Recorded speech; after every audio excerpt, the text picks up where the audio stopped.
So here is the openFrameworks, I guess you could call it cookbook.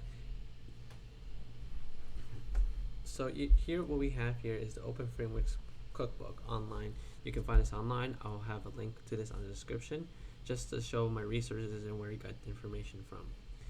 Now, what better way to get it than from the people who made this book itself? So this is kind of an example of something kind of similar that we're working on for a Slit scanner.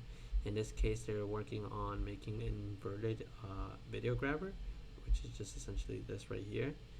And one of the components that they use is something called an unsigned inverted video data, which is similar to what we're doing, but just with a different name here. But we're using kind of like the similar unsigned char, and the way the book explains it is essentially that it's just storing each pixel, and then also, because it's char, it also means it's part of the value of the color component. And then the asterisk, or the star, means that the data is an array of some sort. It is a pointer, so this is pointing to what we're going to be using later in the function. And that's essentially what it does.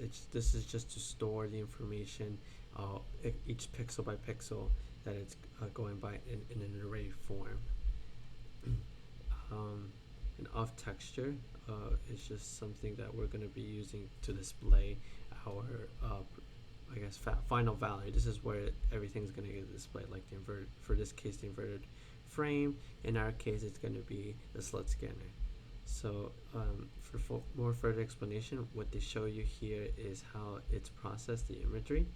So this is basically what the unsigned chars are.